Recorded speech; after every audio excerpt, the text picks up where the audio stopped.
Our guest on this episode is a seasoned public health consultant with 20 years of experience. She first joined us back in 2019 and returns now to share updates and more of her journey with us today. You're listening to the PHEC podcast, episode 362. The field of public health is so broad, overlapping multiple industries. With epidemiology at the core of public health, there are an unlimited number of ways to target specific populations, health conditions, environmental issues, and causes that matter most to you. My name is Dr. Huntley, and I'm the host here on the Public Health Epidemiology Conversations podcast. I'm an epidemiologist, consultant, and entrepreneur with over 20 years of experience in healthcare and public health. On this podcast, my guests and I engage in conversations that demonstrate the importance of public health and epidemiology across a variety of industries, helping you think outside the box and inspire greater positive impact in communities around the world. Now, let's dive into the topic of this brand new episode. Greetings, everyone, and thank you for joining me on this episode. If you're a first-time listener to the podcast, welcome. I'm so excited that you've decided to tune into this episode. And if you are a returning listener, then welcome back. Either way, I'm happy that you're here. I lead a public health and epidemiology consulting firm that supports large nonprofit organizations, government agencies sometimes, that are serving Black, Indigenous, and people of color, often referred to as BIPOC communities. Now, we are often invited to support tribal organizations, and we're always honored to serve. We help our clients communicate their health data and information in plain language to the communities they serve. Now, this type of support really helps to build and strengthen relationships between the organizations and the individual community members. Some examples of the types of support we provide include comprehensive toolkits, fact sheets, custom reports, community health profiles, even podcasts, as well as data-driven workshop facilitation that engages community leaders on specific disease and health-related topics, whatever is most pressing within that community. So if your organization serves BIPOC communities or is genuinely interested in building relationship with BIPOC communities, then please reach out to us through our website, which is drchuntley.com. We'd be happy to meet with you and explore how we might be able to support your organization. We'll provide links to connect with us in the show notes to make it easy for you. Now, this episode, my guest is Christie VanHorne, who was also our guest back in episode 94. That was a long time ago. It was way back in the summer of 2019. Now, we'll also provide a link to that episode in case you'd like to also check it out. Over the years, Christie and I have kept in touch. We have had regular coffee chats, and we keep in touch on social media and even phone calls and occasional emails. We share a passion for our fur babies, and we're often catching up on what our pets are doing. So I'm excited to have her return back to the podcast and just to catch up with her and for her to share more about her career journey, what she's up to, and her plans for the future.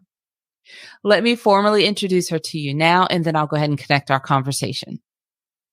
Christie is a seasoned public health consultant with 20 years of experience.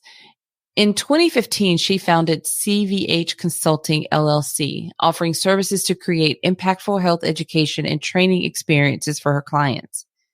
Christie has worked with the Institute for Healthcare Improvement, the New York State Department of Health, the Hemophilia Federation of America, and many more organizations to design, develop, and update programs. She is also a subject matter expert on the social determinants and health equity for many continuing education projects for community-based organization staff and healthcare professionals. From her time in the Peace Corps in South Africa to teaching at Vassar College and all the career experiences in between, Christie's dedication to public health shines. Last year, she was recognized with the prestigious Ethna Award, an international honor for women who demonstrate excellence in their profession, community service, and mentorship for future leaders. One of her current volunteer roles is serving as the vice chair of the National Women's Health Network Board of Directors. In August, Christie will start her Doctor of Public Health degree at Tulane University, specializing in equity, leadership, and advocacy. She resides in Hudson Valley, New York, with her beloved pups and her husband. Let's connect my conversation with Christie right now.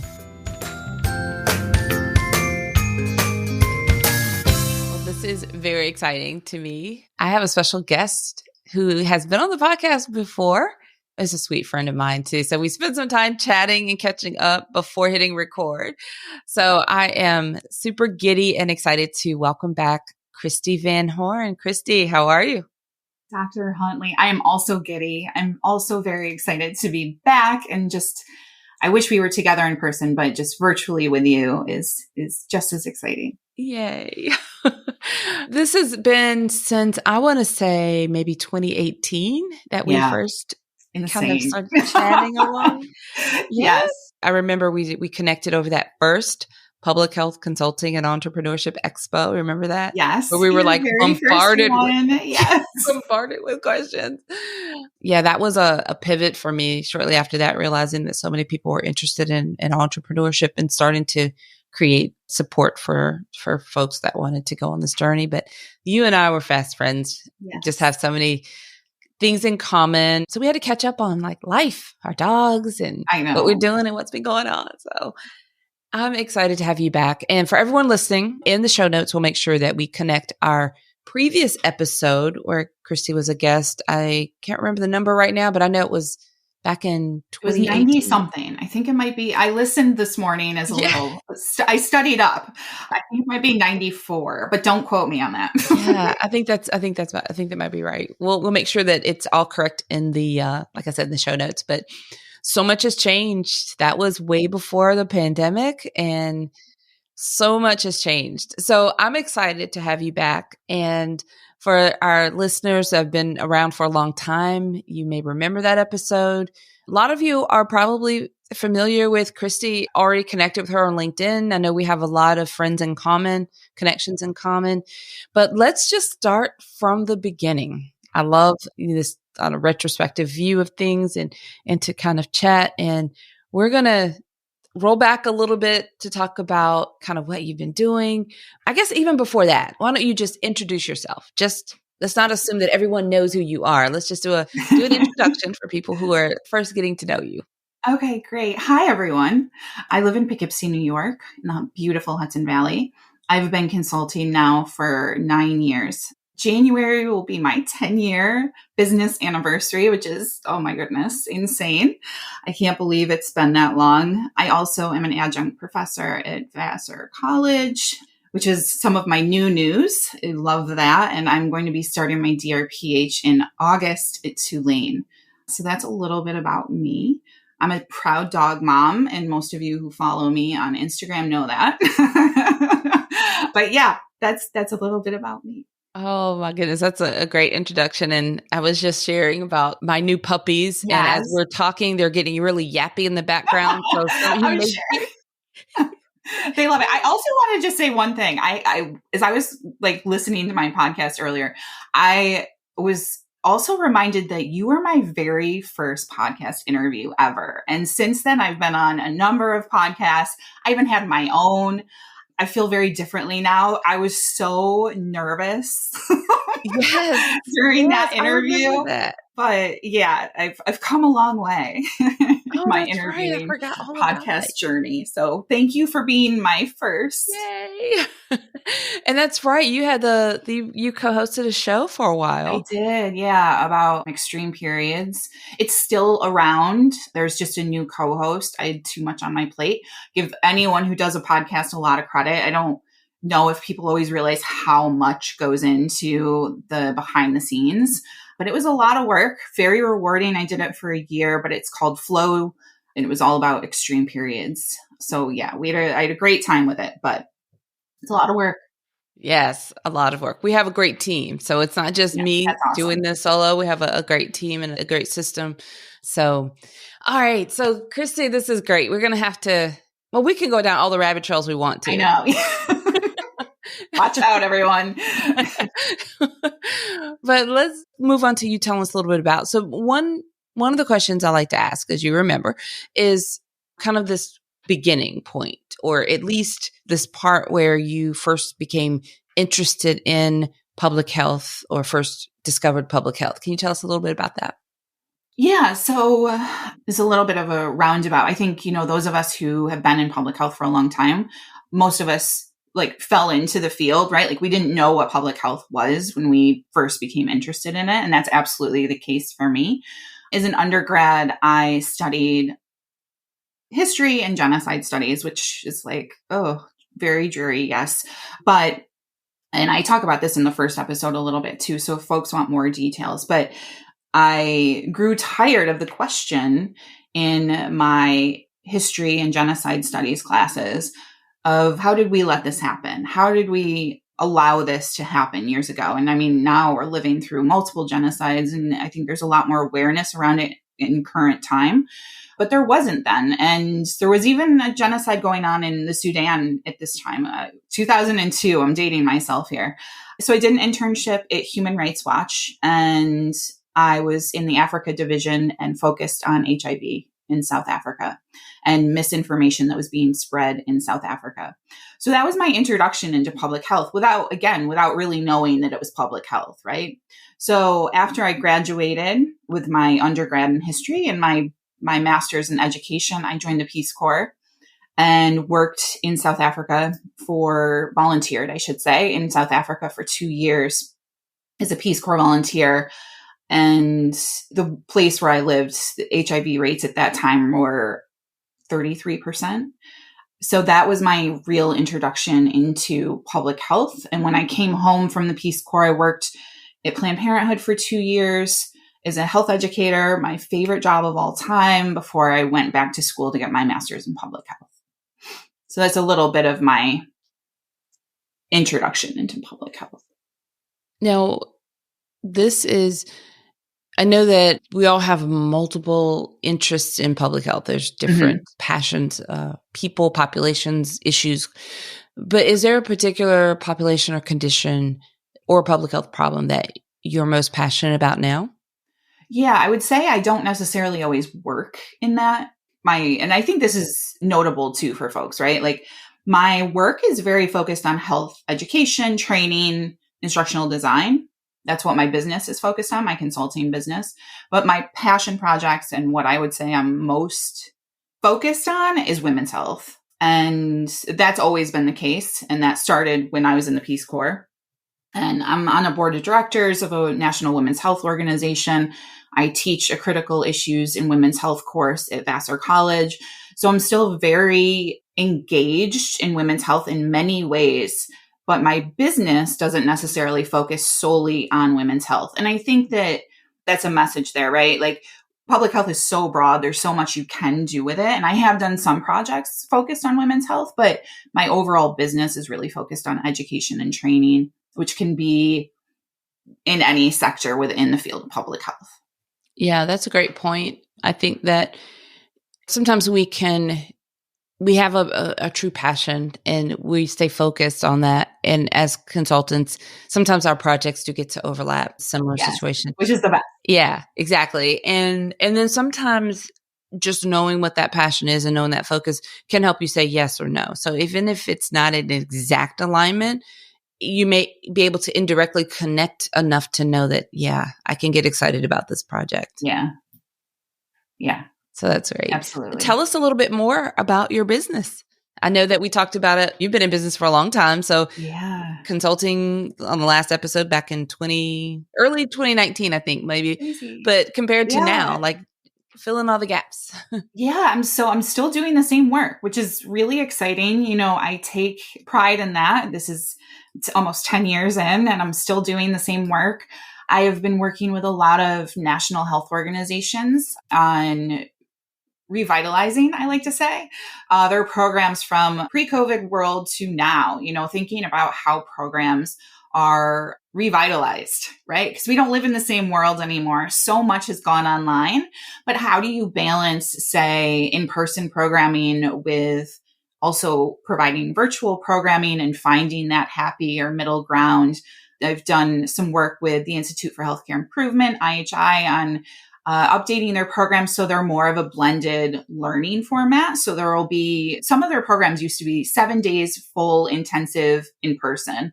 And what they've done is updated those programs, and I've supported them in this work so that they'll start a month and they'll have virtual programming so everyone gets to know each other. It's a great way to start introductory information. And then they have a smaller in-person event, which saves everyone money, and they finish online.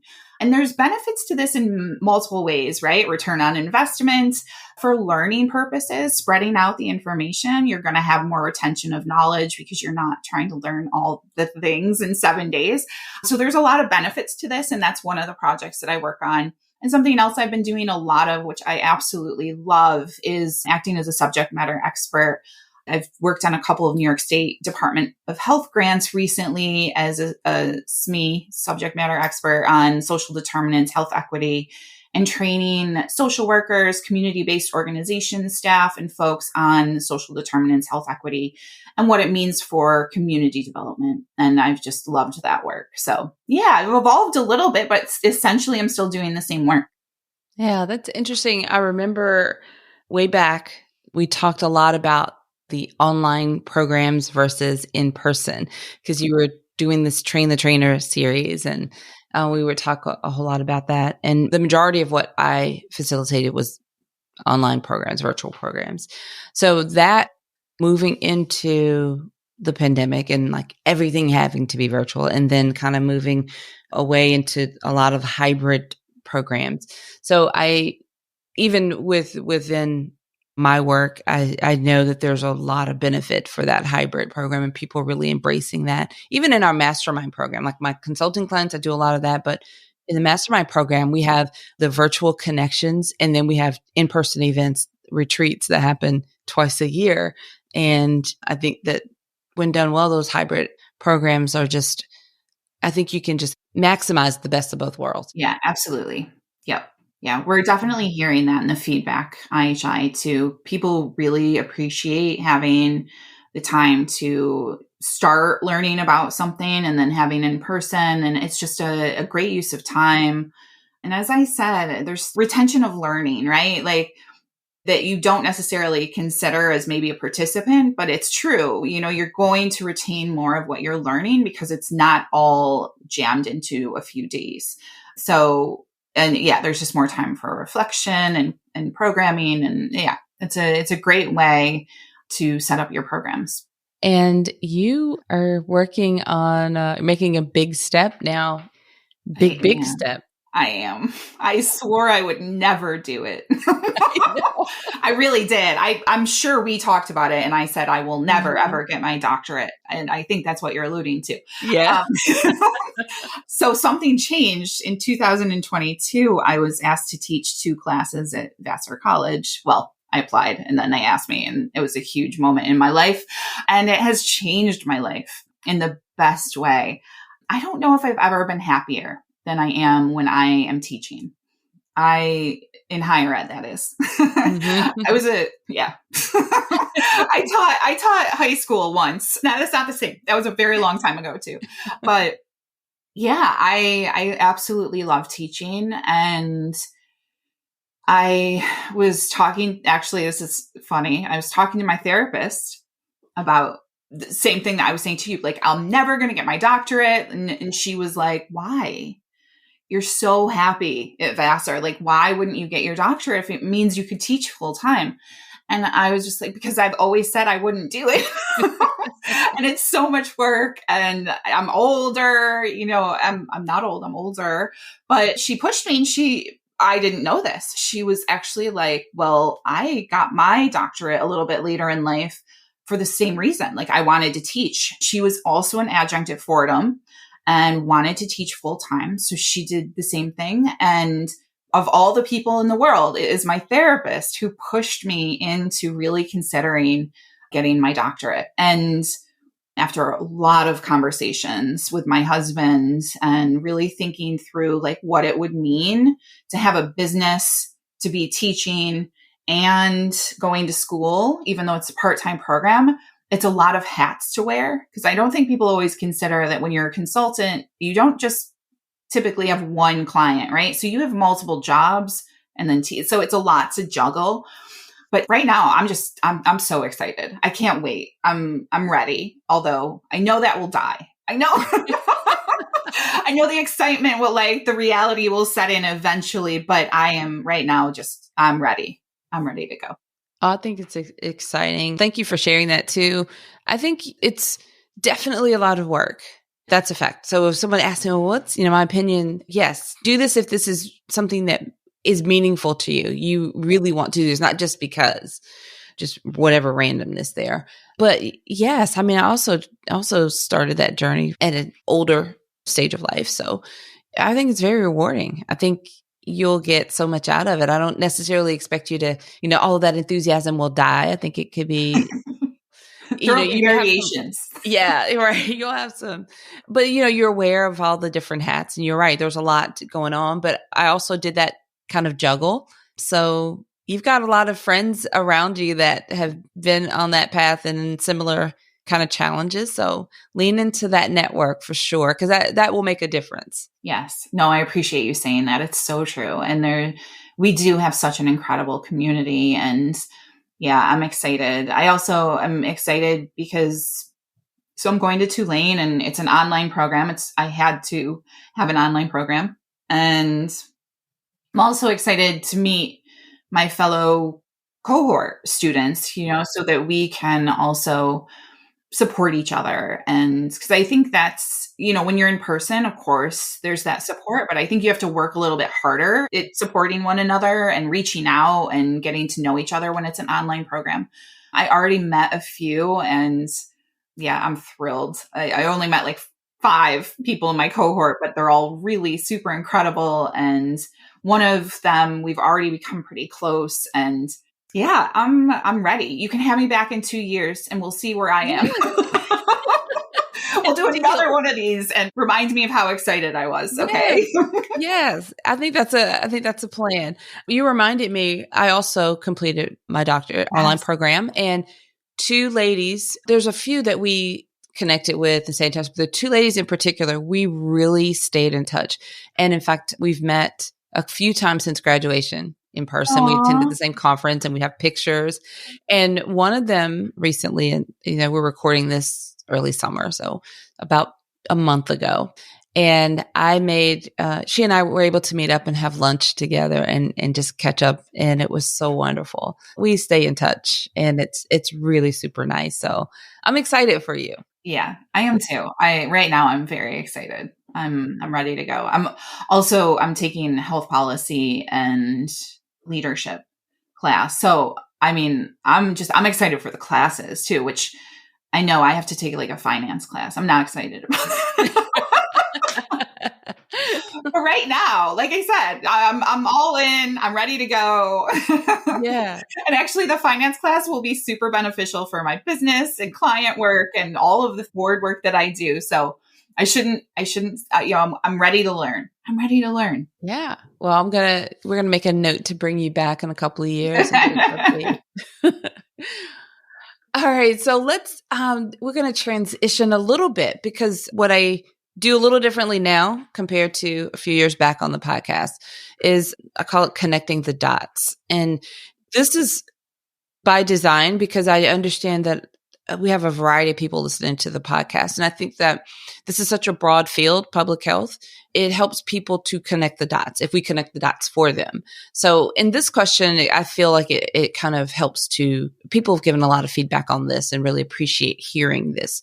So the question is, when you think about public health, your education, your experience, training, how does the understanding of public health help you better serve your clients and community and have a greater impact? That's a really great question. So I think my niche is really, as I've mentioned, education and training. And I think, so I'll say this, some people that I work with, because I'm a consultant, I'll come in and the people that hire me know that I have a public health background. But some of the projects that I work on, because they're internal, the people who I work with haven't seen my resume and they just look at me as like an instructional designer. They don't know that I have all this background in public health. And I think when you look at updating programs and thinking about like how people learn, what people need to learn, there's sometimes you're so engulfed in it, you need to take a step back and remember some of the basic concepts of public health. And I think that's beneficial for folks.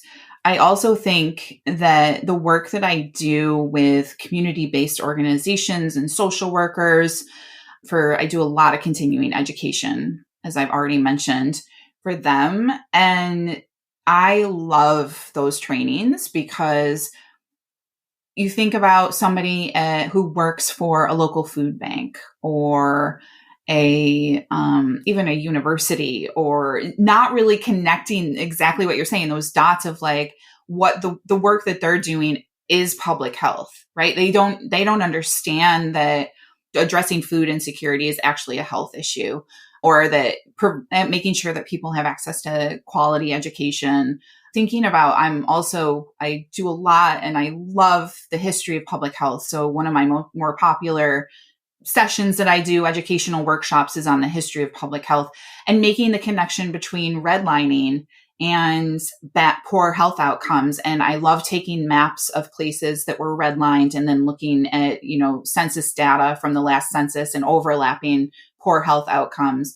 People just have these aha moments of like, oh my gosh, like, and how it relates to their work. So I just answered that question in multiple ways, but I think that would probably be one of my most favorite, is like taking historical context and then overlapping it with what we know and what we see through data today, and helping people to understand the impact of history and how it continues to impact, as I just said. I'm repeating myself, but poor health outcomes. I love how you do that, though. You are really pulling all of your background. Yeah, I love it. Yeah. And you really are pulling that history, the educator, definitely to your core. Yes. And then that public health lens, is on everything. So what a great response. I really appreciate that. Yeah, I hadn't even thought about that until my mind kept running. I was like, oh, the history. And I really do. I love public health history. One of my classes that I teach at Vassar is actually the social history of public health. And I love teaching that class. I go all the way back to the plague and bring us up to current times. So yeah, and I think understanding the context of history and what we've learned through so many different historical events, everything, as I mentioned, the plague to eradicating smallpox, like there are so many lessons to be learned and continue, right? So we know the history is not over. It still impacts our communities. So yeah. Oh, this has been such a great conversation, Christie, and I've enjoyed hearing from you and the catch up. I just have one more question for you, and then we can start to wrap up. Now, we have a variety of listeners of the podcast. We have students, professionals, entrepreneurs of all stages, early career all the way up to senior, just a really diverse audience and an international audience. So I'm really proud of how diverse our audience is. But with that in mind, I just wonder if you have any sort of one bit of advice that you could share for anyone who's listening that may also be interested in a similar path as yours. Yeah, I think there's a couple things. I talk about in the just listened, so I know this. In the other episode, I talk about volunteerism a lot, and I would still recommend that. But I have two additional ones. And this is something you say a lot. I want to just reiterate and emphasize how important it is to find your niche in public health, and make sure that it's a niche that you really enjoy, right? Like, obviously, and I really appreciate you saying like education is to my core. I love teaching. I love training. I love helping people have those aha moments when they're thinking about program design. So find your niche. The field is so broad, right? And don't necessarily limit yourself. As I already mentioned too, I have many passion projects, volunteer work that I do that are focused on women's health. You don't like have to limit yourself if you're like super passionate about one particular topic. I think there are ways to incorporate the work you do. And then my other would be just to network. And we've talked about this so many times. I know these are both things that you talk about all the time, but like if there's something particular that you're interested in doing, network, get your foot in the door. That's how I was on the biosafety committee at Vassar College, which is how they knew that I had a degree in public health, right? So that's how essentially I would have never applied for the job at Vassar because I don't have a doctorate. But because they reached out to me and said, we need somebody to teach a couple of public health classes. And because you're an adjunct, you don't have to have your PhD, so like network, find opportunities to get involved in places. It might not be a real job, but find opportunities, ways to volunteer and get your foot in the door and network as much as you can. Love that. I don't think we can say it too much. It's that important, and every person brings a different set of examples and perspective. And I think that it's very beneficial for our listeners to hear. So thank you. Thank you for sharing that. Thank you for having me. I'm going to make sure that we have all the links to connect with you. I'm going to ask that you all connect. I'll tell you how to get to the show notes in a little while and connect with Christie, but make sure that you let her know that you've heard her on the podcast when you reach out. So that would be wonderful. Please. I would love to hear from you. Thank you so much, Christie. This has been such a delight and such a treat to have you back on this episode and to catch up. Yeah. Thank you again for having me back. It's always great to see you. And thanks to all your listeners for tuning in. Well, I hope you enjoyed that conversation as much as I did. Christie is a passionate and creative public health professional, and I encourage you to connect with her and learn more about the work that she's doing. You can find all the links to connect with her on the show notes page for this episode. The show notes page for this episode, which is episode 362, can be found at phecpodcast.com. Once you're there, navigate to episode 362 to find all of the links that we mentioned during this episode. One more thing before we go. Please take a moment and share this episode with a friend. I'm sure you know someone who would be interested in hearing the conversation on this episode. If you're listening in one of the podcast apps, you can easily share this episode through a text or directly to social media. At the bottom of our show notes page, you'll also find social media sharing buttons, which make it super easy for you to share this episode with your network. All right, everyone. Until next time, have a fantastic rest of your day. Thank you for listening to the Public Health Epidemiology Conversations podcast. Visit phecpodcast.com to find the show notes for each episode and to learn how to work with me.